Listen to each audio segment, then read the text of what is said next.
علیکم ورحمۃ اللہ وبرکاتہ۔ الحمد للہ رب العالمین والصلاة والسلام علی من لا نبی بعد اما بعد اعوذ باللہ من الشیطان الرجیم بسم اللہ الرحمن الرحیم یا ایہا الذین آمنوا لا تأکلوا الربا اضعافا مضاعفا واتقوا اللہ لعلکم تفلحون۔ وقال النبی صلی اللہ علیہ وسلم عن جابر رضی اللہ عنہ قال لعن رسول اللہ صلی اللہ علیہ وسلم اکل الربا ومؤکلہ وکاتبہ وشاہدیہ وقال ہم سواء، رواہ مسلم۔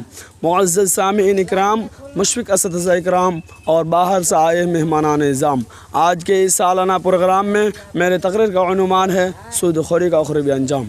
معزز سامعین اکرام، اللہ تبارک و تعالیٰ نے ارشاد فرمایا، اے ایمان والو، تم لوگ دو گنا اور چوگنا سود نہ کھاؤ اور اللہ سے ڈرو کہ تم لوگ کامیاب ہو جاؤ۔ حضرت جابر رضی اللہ عنہ کا بیان ہے کہ رسول اللہ صلی اللہ علیہ وسلم نے سود لینے والے، دینے والے اور اس سے تحریر کرنے والے اور اس میں گواہ بننے والوں پر لعنت فرمائی ہے اور فرمایا کہ سب گناہ میں برابر ہے۔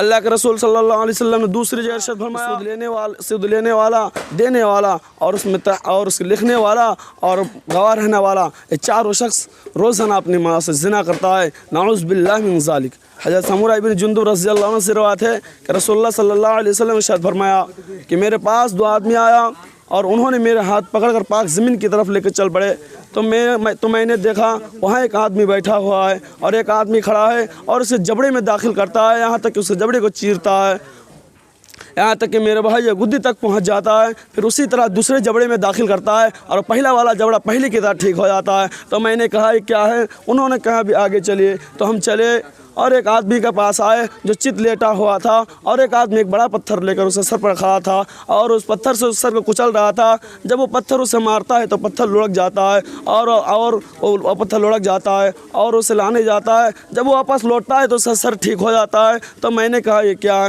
تو انہوں نے کہا بھی آگے چلیے۔ تو ہم چلے اور ایک گڈھے کے پاس آئے جو تنور کی طرح اس کا اوپر حصہ متنگ ہے اور نیچے فراغ ہے اور اس کے نیچے آگ جل رہی ہے، اس میں بہت سارے مرد اور ننگے عورتیں ہیں۔ جب آگ اوپر کو شعلہ مارتی ہے تو وہ بھی اوپر آ جاتے ہیں، یہاں تک کہ نکلنے کے قریب ہو جاتا ہے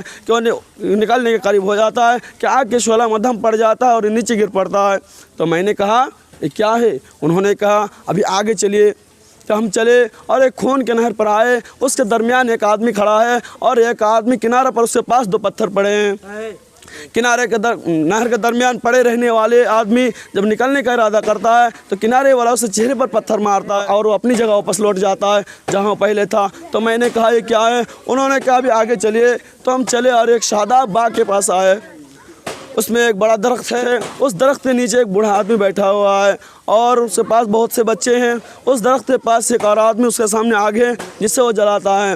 میں نے ان دونوں سے کہا آج رات بھر تم نے مجھے پھرایا ہے، جو کچھ میں نے دیکھا اس کے متعلق مجھے کچھ بتاؤ۔ انہوں نے کہا ہاں سنیے، جس آدمی کو آپ نے دیکھا ہے اس سے جبڑا کاٹا جا رہا تھا، وہ کذاب ہے، جھوٹ بولتا تھا، جس کی وجہ سے سزا دی جا رہی ہے اور اس سزا قیامت تک دی جائے گی میرے بھائیوں۔ اور جس آدمی کو آپ نے دیکھا ہے کیونکہ سر پتھر سے کچلا جا رہا تھا، یہ وہ آدمی ہے جس کو اللہ تعالیٰ نے قرآن سکھایا اور وہ رات میں سویا رہا اور دن میں اس پر عمل نہ کیا، قیامت کے دن تک اس کے ساتھ ایسا ہی ہوتا رہے گا جس طرح کہ آپ نے دیکھا ہے۔ اور وہ پہلا آدمی اور جو بوڑھا آدمی آپ نے دیکھا درخت جڑ میں بیٹھا ہوا تھا، ابراہیم علیہ السلام ہے اور ان کے سامنے جو بچے ہیں وہ مومنین کی اولاد ہے، اور جو شخص آگ جلاتا تھا وہ دوزخ کے مالک ہے، اور وہ پہلا گھر جس میں آپ داخل ہوئے تھے وہ مومن کی گھر ہے اور یہ گھر شہیدوں کا ہے۔ میں جبرائیل علیہ السلام ہوں، ارے میکائیل علیہ السلام ہے۔ آپ اپنا سر اٹھائے تو میں نے اپنا سر اٹھایا تو میں نے دیکھا میرے سر پر بادل کی طرح تھا۔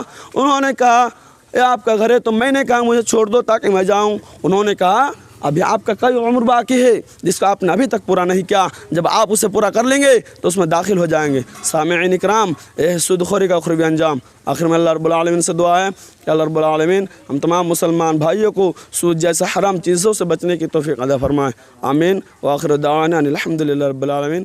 السلام علیکم ورحمۃ اللہ۔